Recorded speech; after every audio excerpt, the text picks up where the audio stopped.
Today I'm going to share with you a list of 9 things that as a financial advisor I've noticed have unnecessarily robbed joy from my clients that are in their 50s and 60 years old.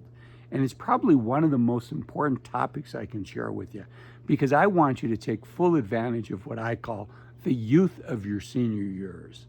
So let's start off. And the very first one is I want you to stop putting off for tomorrow the things that you've always wanted to do, your dream list, the things that you could do today, but for whatever reason you're putting off. Maybe it's you don't want to spend the money today, or, oh, we can do this in 5 years.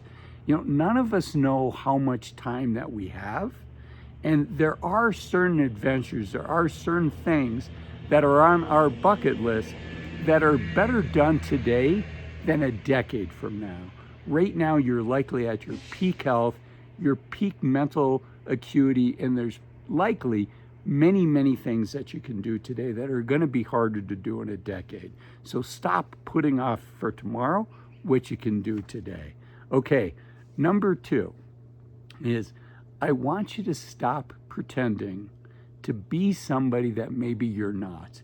And you're probably 90% authentic, but maybe 10% not authentic. And it's hard to squeeze out that extra 10%, but I can tell you it'll bring a lot of joy if you can get to the point where you're 99% authentic, 100% authentic. And you know, you are who you are, and there's lots and lots of people that are going to love you for who you are, and there are going to be some people that's like, oh gee, I didn't know this person had that political view, or gee, I didn't know that, you know, this topic was important, and maybe they disagree with you. You know what, some of my best friends I disagree with, but I love the fact that I can be myself with them and they can be themselves with me. So quit pretending to be something that you're not. If we're not going to be ourselves now, when are we ever going to be ourselves? So that's number 2. Number 3, and be kind to me in the comments. I know I'm going to get some pushback on this, but you know, many of us are over supporting our adult children who are financially independent or could be financially independent on their own. And it's just easy to do, right? I mean, there's things we can do for our adult children that are going to be harder for them to do on their own. But think about your journey and what made you you, right? Part of that is the struggle. Part of that is the pride and joy of doing something that's difficult, saving for a down payment on a house, paying for your graduate school, whatever it is. And you know what? They have loans for buying a home. They're called mortgages. They have loans for going to grad school. They're called student loans. But you know what type of loan they don't have? They don't have loans for retirement. And for most of us, the best gift that we can give our adult kids is for their parents to be financially independent, for them to not have to worry about us financially, for us to be financially secure. So if you fall into that category, and mea culpa, I probably fall into that category too much myself as well, think about cutting back or maybe cutting out the financial support for your adult kids. Okay, the next one is I want you to think about stop saving unnecessarily. You know, many of my viewers have been saving for a long time. We're good savers and we're good investors, and we've built up a nice nest egg. And candidly, one of the challenges facing us coming up in retirement is transitioning from a saver to a spender.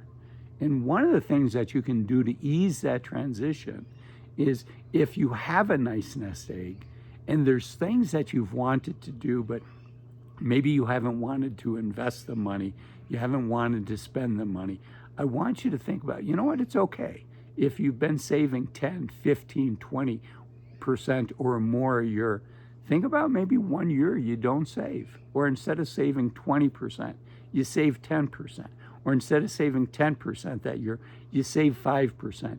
And you splurge on yourself and you enjoy the things that you've wanted to do with the people that matter to you in your life and the people that you love.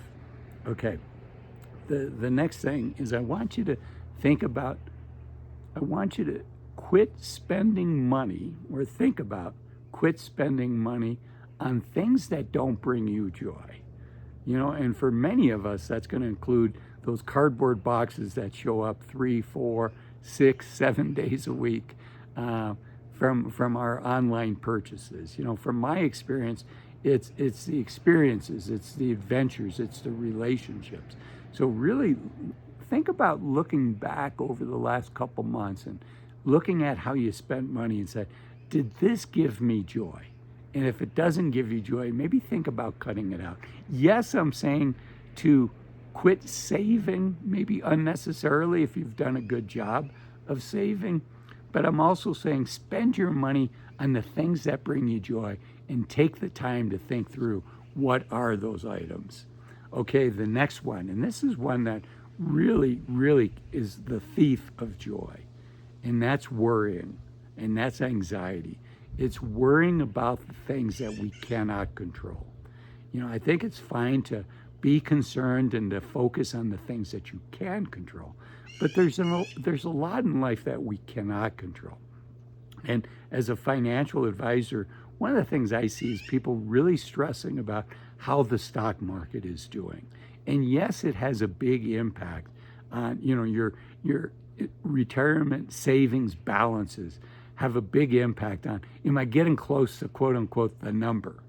But we can't control what the stock market does. Frankly, the ups and downs of the stock market is a feature of the stock market. It's not a bug. And I don't care how smart you are, none of us can predict when the next downturn is coming. There's definitely going to be another downturn. We just don't know where it is. And it can rob you of your joy if you're always worrying about things that you can't control. And the stock market is just one example of that. Okay, the next one is think about stop comparing yourself to your neighbors and stop comparing yourself to others. This is another big thief of joy. It's not unusual for somebody to feel really good about their specific situation, and then maybe they find out that their neighbor just got a big promotion, and maybe your 10% raise, your 15% raise last year, you were feeling really, really good about it, and then you heard rumors that your neighbor got a 25% raise or a 33% raise, or you're feeling, you like your car, it's a dependable car, you love that car, whatever it is. Maybe it's 4, 5, 7 years old, but you just love that little car. And then your neighbor comes home with a new BMW or a new Mercedes-Benz, and you get this twinge of envy. And you're like, you know what, I want some of these nice things. Or your neighbor moves into a nicer neighborhood. And that whole comparing ourselves to others, is really a thief of our joy. And think about what you can do to cut back on that. Okay, the next one is taking our time for granted. The older we get, the more aware we become of how little time we have remaining. And unfortunately, if you're 60 years old, or when you become 60, if you're not there yet, most of us are going to have at that point 1,000 weeks of healthy, active time remaining, and many of us are going to have less. And that's not much time. So I want you to have a sense of urgency to make sure that you're taking full advantage of each and every one of those weeks. You want to squeeze all the juice out of the youth of your senior years that you can. You want to look back and say, you know what, I took full advantage of that. Okay, the next one is I want you to think about stop putting off your health. Our health is one of those things that, is it going to hurt you if you miss a day at the gym today? No, it's not. Is it going to hurt you if you don't go jogging or do your yoga today? It's not. You're going to be fine. But because of that, it's really easy to put it off. And for many of us, maybe our goal is to work out 4 or 5 days a week, but we find we're only working out 1 or 2 days a week because we're not prioritizing it.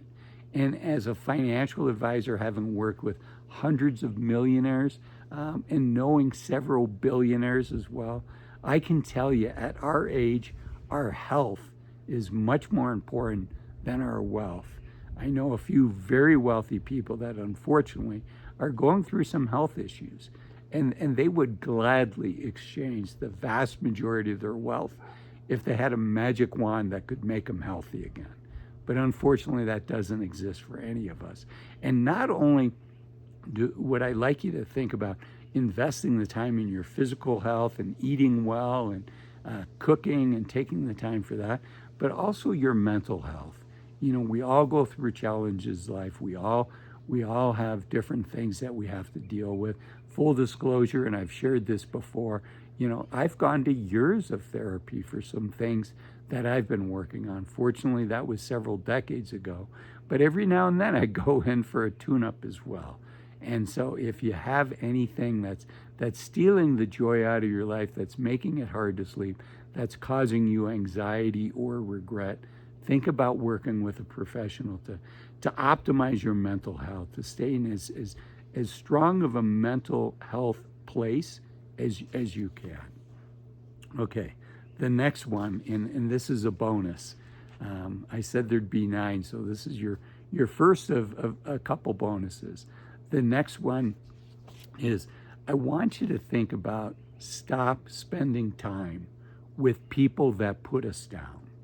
We all have those friends in our life that, you know, when we leave after visiting with them, maybe we feel worse about ourselves than what we did before.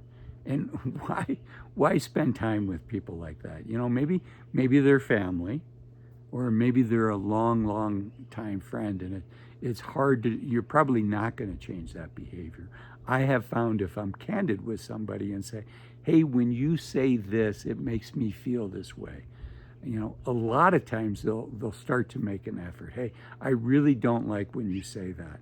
And unfortunately, sometimes you'll get the response, oh, I'm just kidding. And that tends to be a negative sign. If somebody's like, oh, I'm just kidding, I didn't mean to hurt your feelings. But if they say, you know, I didn't know that, thanks for sharing that with me, I think you have that's a good sign that they might be able to change your behavior. But you know what? Life is too short to spend time with people that are putting us down, which brings me to my next bonus, which I want you to think about. Stop putting yourself down. We all have a tendency to do that sometimes, right? None of us are perfect. We've all made mistakes in the past. And sometimes we can put ourselves down and say, oh, I always do this, or, you know, this negative self-talk. And rather than saying, I always do it, you know, I think a healthier way to look at when we make a mistake is, you know what, I've done really well. I haven't made that mistake in 6 months, a year, whatever the time frame is. And celebrate the fact that you hadn't made that mistake, and recommit to doing your best as you can. And then the next bonus is stop resisting change. You know, as we get older, it's super easy for all of us to kind of have the technology that we're comfortable with. And I'm reminded of my parents who made the decision not to get on email. You know, basically saying if my friends want to get a hold of me, they can call me or they can send me a letter. And they really were isolated for about a decade until smartphones and text messaging became a thing. And luckily, they jumped on that bandwagon, so they were able to leapfrog over the email. But what's the email for our generation? I don't know what it is, but I can tell you that the pace of change is just increasing, and it's hard to keep up with it all.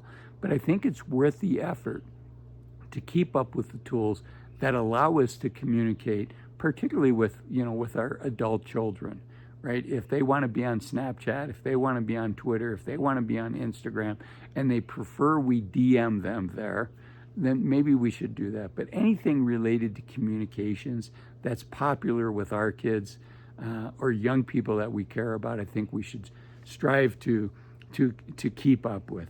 And I think we should also strive to make sure, you know, this video's been about things to stop doing in your 50s and 60s to enjoy the journey more until retirement.